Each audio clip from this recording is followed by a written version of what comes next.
Hello, my dear viewers and my dear students.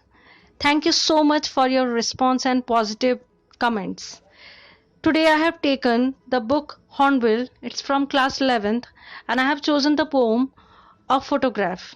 As I have already uploaded so many videos for class 10th, so I should not forget about class 11th.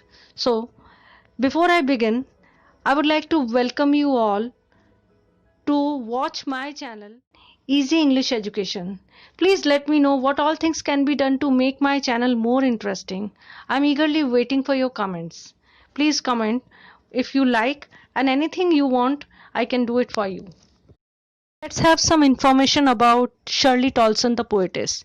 20th May 1924, she was born, a writer, editor, and she actually influenced Celtic Christianity. And Tolson has written about this poem and very beautifully described the past and about her mother.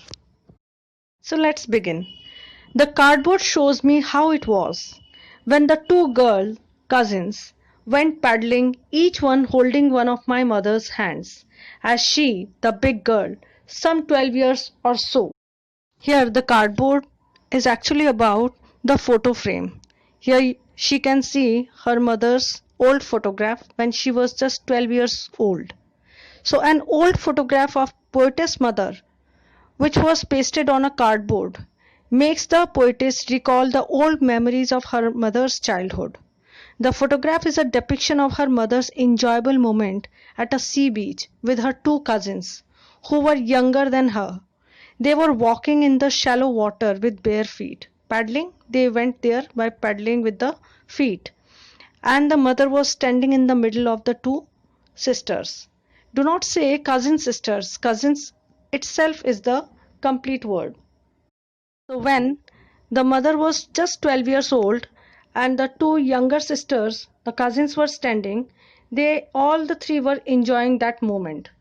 Now the next part, this is the same stanza, the rest lines are, all three stood still to smile through their hair at the uncle with the camera. A sweet face, my mother's. That was before I was born. So the photograph shows that all the three girls, the poetess mother and her two cousins, stood still and smiled at the camera when their uncle clicked their photograph at sea beach. As the weather was windy at that time, so their hair was flying over their smiling faces. The expression on their faces of the poetess mother and her cousins was that they were so happy. It was long back when poetess mother herself was just 12 years old, so definitely Shirley Tolson was not born. They all were standing in the seashore and the waves were washing their feet. So they were enjoying the moment of their ancient past. So childhood memories were explained so well. Here the last few lines of the first stanza are, and the sea, which appears to have changed less, washed their terribly transient feet. Terribly transient. See, alliteration is there, same sound. And transient here means temporary. And there was hardly any change in the appearance of sea. But who actually gets change? We human beings. And the waves which were washing their transient feet, we are here for a temporary period. You can see the people who take birth, we all have to die one day. So we are not here for a permanent period of time. We are here for a short period of time. We are here for a transient period of time. So she was also no more. So next stanza, some 20-30 years later, she would laugh at the snapshot. See, Betty and Dolly, she would laugh and look how they dressed us for the beach. Shirley Tolson's mother, she loved looking at the photograph of her past and she showed the photograph to her daughter Shirley Tolson, showing that how they were dressed in the sea beach time when they went there to enjoy. So she would say that, see, Betty and Dolly, and look how they dressed us for the beach. You know, memories, they always give us happiness. The last lines of the second stanza. The sea holiday was her past, mine is her laughter, both wry with the labor days of loss. You know, the sea holiday was the past of her mother, Shirley Tolson's mother. But whose laughter, whose smile is no more?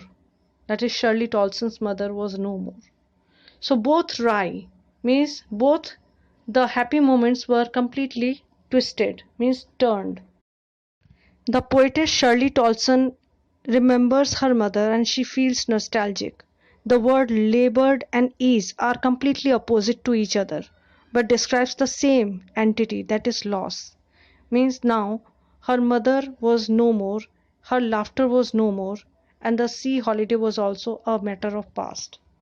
Stanza. Now she has been dead nearly as many years as that girl lived, and of this circumstance there is nothing to say at all. Its silence silences. Now the poetess recalls that her mother has been dead almost that many number of years as that girl lived when she was just 12 years old. So almost 12 years have passed. The poetess is consumed with grief, but she is left with no words to express her loss and pain. The poetess is totally absorbed in the memories of her dead mother. The painful silence of this situation leaves the poetess speechless. Sometimes we can't say anything because we are consumed with grief. We have no words. The painful silence of this situation leaves the poetess completely speechless. She has no words. Now the figures of speech in this poem. Allusion. An allusion is a reference or an incidental mention of something, either directly or by implication. An example of allusion in this poem is cardboard, which actually refers to photograph. Cardboard is the word used for photo frame. So it's telling about the photograph. Now the next one, the figure of speech, alliteration. Alliteration is the repetition of the initial letters, generally a consonant. So here in three situations you can see alliteration has been used. That is example, stood still, terribly transient, and silence silences. So the same sound in the frequent two or more words is called alliteration. Now the third one, transferred epithet. A transferred epithet is a description that refers to a character or event but is used to describe a different situation or character, that is transient feat. Its transferred epithet, it refers to human feat, but it is used to describe the lack of permanence of human life, that we all are here for a short period. So transient feat have been mentioned. Now the fourth one is oxymoron. In this literary device, there are two opposite ideas, that labored ease. Now labored meaning is great difficulty and ease is comfortable. Both the words are completely opposite, but they have been clubbed together. Labored ease, when they are giving different ideas but they are joined together. And then last one, personification. Already told you the example is silence silences. The situation has been given the human quality of silence, as if silence is making other people silent. So silence has been given a human form. So this was the explanation of the poem A Photograph, a beautiful poem with a deep meaning. Thank you so much, dear students, and please let me know if there is anything that I can do to make it better. And every time I am ready to take the suggestions. Thank you so much. Keep watching.